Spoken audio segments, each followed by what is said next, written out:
হাঁটু পানিতে ধান কাটতেছে কৃষক।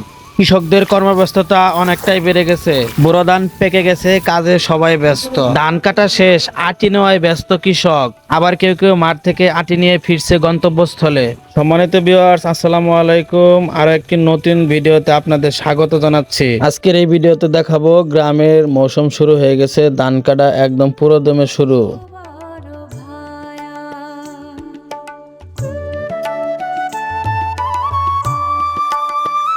এখন যে ধান খেতটি দেখতে পাচ্ছেন, কৃষক এখানে মাছ চাষ করেছে, আবার তার ভিতর চাষ করেছে বুড়ো ধান। আপনারা যে বস্তাগুলো দেখতেছেন, এখানে দেওয়া হয়েছে মাছের খাদ্য, বিভিন্ন খাদ্য এবং জৈব মিশিয়েই মাছের খাদ্য বস্তার ভিতর দেওয়া হয়েছে। এই পদ্ধতিতে মাছ চাষ করলে খরচ বাঁচে, প্লাস হলো জায়গাও বাঁচে, এবং একটা ফসলের ভিতর দুইটা ফসল উৎপাদন হয় এবং মাছগুলো অনেক বড় হয়। অল্প সময়ের মধ্যে অনেক মুনাফা অর্জন করা যায়। একদিকে ফসল উৎপাদন হলো, অন্যদিকে মাছ চাষ করাও হলো।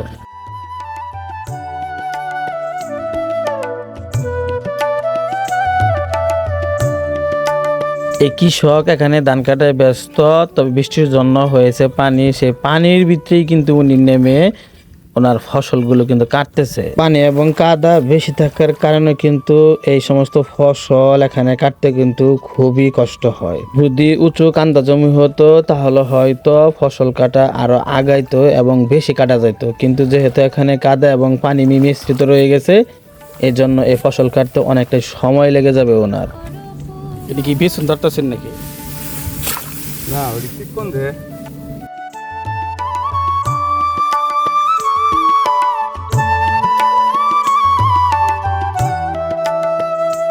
এরকম কাদা এবং পানির ভিতর ফসল কাটাটা কিন্তু চারটিখানি কথা নয়। এভাবে ধান কাটা কিন্তু অনেক পরিশ্রমের ব্যাপার।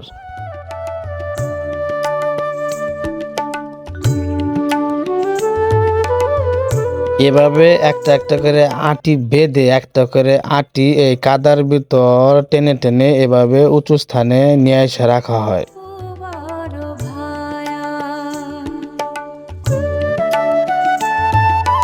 এরকম প্রতিদিনের কঠোর পরিশ্রম একজন গ্রামের মানুষের নিত্যদিনের সঙ্গী। হয়তো তারা অল্প কয়েকদিন বেশি পরিশ্রম করে, কিন্তু তার ফলে কি হয়, বাকি সময়টা কিন্তু আরামে এসে চলতে পারে।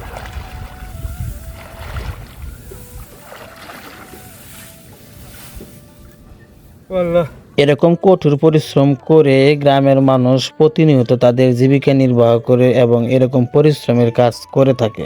পাওটা প্যাকেট হয়ে রয়েছে, ঝুঁক ধরে করে চিন্তা করো। আর না যদি আমার কইতে হয় যে নামবো না, নামলেই ধরবো, তাহলে তার আমি নামি না।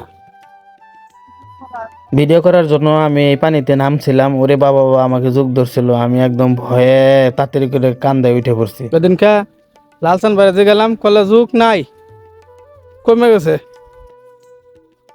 অথচ উনি সকল ভয়কে উপেক্ষা করে দেখেন, ওনার কাজ কিন্তু উনি করেই যাচ্ছে। এই হলো গ্রামের মানুষ। অন্য অন্য বছর তো যত হামদরে নাম ছিল কমপক্ষে 5টা যুগ ই সব মাস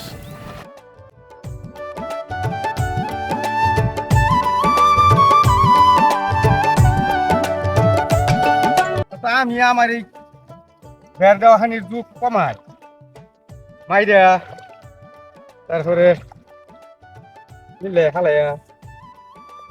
তার মানে ওই সাইডে আরো বেশি, তাই তো? হ্যাঁ কিন্তু আগের তুলনায় কিছু কমছে ঝুঁক, না? হ্যাঁ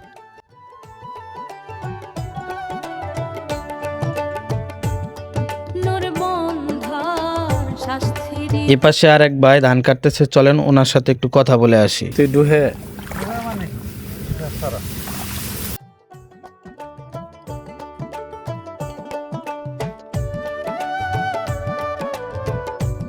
নামি নেই ওই রে যদি নামতাম ধান হয়েছিল। আর এই তো থাকা যায় না, বাপরে বাপ। বিশাল কারাগারে এটাতে থাকবে না।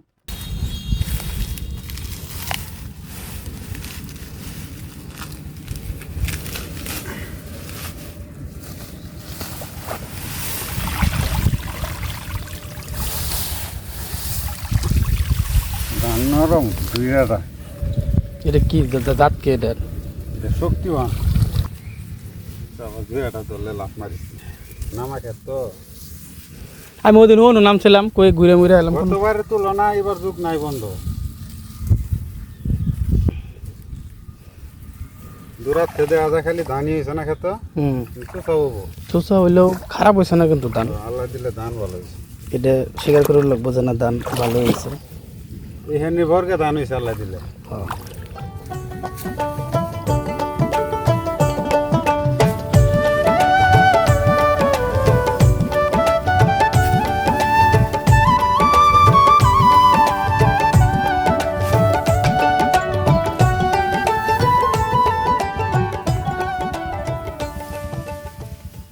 আমি ক্ষেতের ভিতর নেমে অনেকক্ষণ দাঁড়িয়ে দাঁড়িয়ে ওনার ধানগুলো দেখলাম উনি কিভাবে কাটে, সেগুলো দাঁড়িয়ে দাঁড়িয়ে দেখলাম। তবে ধান কিন্তু ভালোই হয়েছে, কৃষক কিন্তু ধান দেখে কিন্তু প্রকৃতপক্ষে আসলেই কিন্তু অনেক খুশি। চলুন পাশের ক্ষেতে আরেক ভাই ধান কাটতেছে, সেখান থেকে ধান কেটে উনি ধানগুলোকে রাস্তায় নিয়ে যাবে, গন্তব্যস্থলে নিয়ে যাবে। চলেন এখন আমরা ওইটা দেখানোর চেষ্টা করি। উনি ওনার ক্ষেতের দিকে যাচ্ছে, বাঙ্কা আছে যেহেতু কাঁধে, হয়তো আটিগুলো বাঙ্কার সাহায্যে বেঁধে ওই যে সামনে রাস্তা দেখতেছেন সে রাস্তায় উঠাবে। কাটারে মনে হয় খাইতে আরো ভালো নাকি?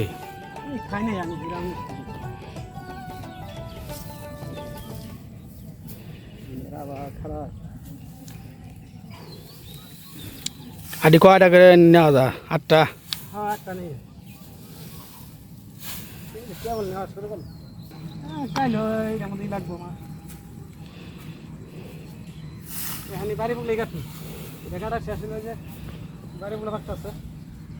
এখন আমরা দেখব আটিগুলো বেঁধে উনি বাঙ্কার মাথায় দড়ি দিয়ে বেঁধে এটা কিভাবে নিয়ে যায়, এটা এখন আমরা দেখব। ধান কাটার মৌসুমগুলো শুরু হয়ে গেলেই কিন্তু গ্রামের মানুষের ব্যস্ততা এবং পরিশ্রম কিন্তু বেড়ে যায়। বাঙ্কার দুই মাথায় এখন যে বান দিতেছে, হ্যাঁ, ওইখানে আপনার নিচে 2টা, মাঝখানে বাঙ্কা, তারপরে হচ্ছে 2টা, হ্যাঁ, আবার এই মাথাতেও সেম 2টা 4টা, মানে এই পাশে 4টা ওই পাশে 4টা, মোট 8টা আটি উনি কিন্তু দড়ি দিয়ে বান দিতেছে। এখন আমরা দেখব এটা উনি বান্ধে কিভাবে এটা ঘাড়ে কিভাবে তুইলা নিয়ে যায়, আমরা এটা একদম ভিডিওর মাধ্যমে আপনাদেরকে দেখানোর চেষ্টা করব। হয়তো অনেকে ভাবতেছেন কাজটা হয়তো অনেকটা সোজা, কিন্তু এই কাদা এবং ভেদর, হ্যাঁ, এর ভিতর পানির ভিতর এই যেভাবে বান্ধে আটিগুলো এখান থেকে গন্তব্যস্থলে নেওয়া বা রাস্তা উনি যে আটিগুলো যে জায়গায় রাখবে ওখানে নেওয়া কতটুকু পরিশ্রম সেটা কিন্তু অবশ্যই কিন্তু বোঝা যায়। আটি বান্ধা শেষ, উনি হয়তো এটা গাড়ির ভিতর উঠায় নিয়ে যাত্রা শুরু করবে। আমরাও তার পিছন পিছন যাব, দেখবো কাদার ভিতরে উনি কীভাবে যায়, হ্যাঁ, এটা আমরা দেখানোর চেষ্টা করব। দর্শক আপনারা থাকুন, দেখতে থাকুন।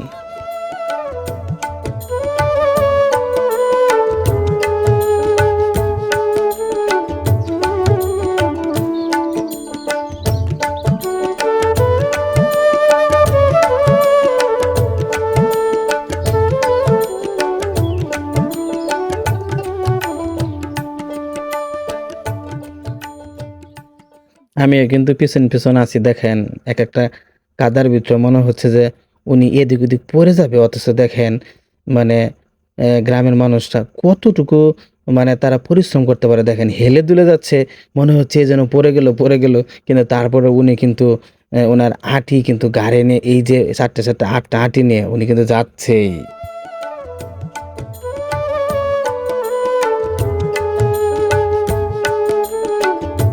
এর থেকে যদি দূরত্বটা হিসাব করেন তাহলে কিন্তু অনেকটাই কিন্তু, হ্যাঁ, দেখেন উনি এই আটিগুলো দেখতেছি আমাদের এই পাশে একটা রাস্তা রয়ে গেছে, সে রাস্তার ভিতর উনি আটিগুলো এখানে একটা চট দিয়েছে, সে চটের ভিতরে উনি রাখতেছে, হয়তো পরে উনি হেঁটে হয়তো মারাই কলের মাধ্যমে উনি হয়তো এই ধানগুলো এখান থেকে আলাদা করে ফেলবে। ধান কাটার এই বুড়ো মৌসুমে গ্রামের প্রত্যেকটা মানুষ যারা এই কৃষক এই সমস্ত আবাদগুলো করে থাকেন, এভাবেই সারাটা দিন তাদের, হ্যাঁ, ধান এবং তাদের সারাটা দিন এভাবেই কেটে যায়। ওই রাস্তা ধরে আরো কয়েকজনকে দেখা যাচ্ছে, তারাও আটি নিয়ে এই রাস্তায় খুব আসছে। তাড়াতাড়ি করছে, শেষমেশ গিয়ে খালাকবে ফাঁসে পড়ছে, বুঝছা? তাড়াতাড়ি করবার যখন বের ফাঁসে পড়ছে। এভাবে ধাপে ধাপে সবাই বাঙ্কার সাহায্যে আটি গাড়ি করে নিয়ে তাদের গন্তব্যস্থলে পৌঁছে দেয়। সবাই ধানগুলো নিয়ে রাস্তার এই যে পাশে এখানে জমা করতেছে, পরে এখান থেকে যার ধান তার বাড়িতে পৌঁছে দেওয়া হবে, বা তারা এখানে থেকেও হয়তো মারাই কলের সাহায্যে ধানগুলো এখান থেকে বস্তা করে হয়তো পরবর্তীতে মিলে পাঠিয়ে দেওয়া হয়। এই পুরো মৌসুমটা জুড়েই চলে কর্মব্যস্ততার মাঝে প্রতিটি গ্রামের কৃষকের। আজকের এই পুরো ভিডিওটা কেমন হয়েছে অবশ্যই লাইক কমেন্ট শেয়ার করে পাশে থাকবেন এবং অবশ্যই কমেন্ট করে জানাবেন। আজকের এই ভিডিওটা এই পর্যন্তই। ভালো থাকুন, সুস্থ থাকুন, আল্লাহ হাফেজ।